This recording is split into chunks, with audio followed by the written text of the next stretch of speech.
জয় মা। তোমরা তো সবাই জানো খুব গরম পড়েছে। গরমে আমি কিন্তু মাকে ঠান্ডা খাইয়েছি। এক ভক্ত অনেক দূর থেকে এসেছে, বেলগড়িয়া থেকে। সেই ভক্ত মায়ের জন্য ঠান্ডাটা এনেছে। সেই ভক্ত আমাকে বলেছে আমি যেন মাকে ঠান্ডাটা অবশ্যই খাওয়াই। তা দেখো, আমি এখন মাকে ঠান্ডাটা খাওয়াচ্ছি।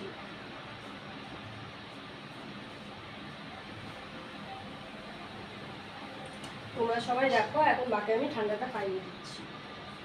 নাও মা, নাও, ভক্ত এনেছে, তুমি খাও।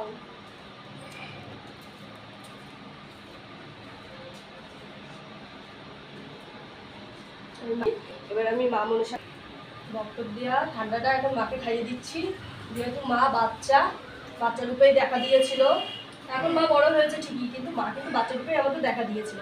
তো দেখো, যেভাবে বাচ্চারা খায় আমিও কিন্তু মাকে সেভাবেই খাওয়াই। তোমরা সবাই দেখো, এখন মাকে আমি খাইয়ে দিচ্ছি বোতলে করে।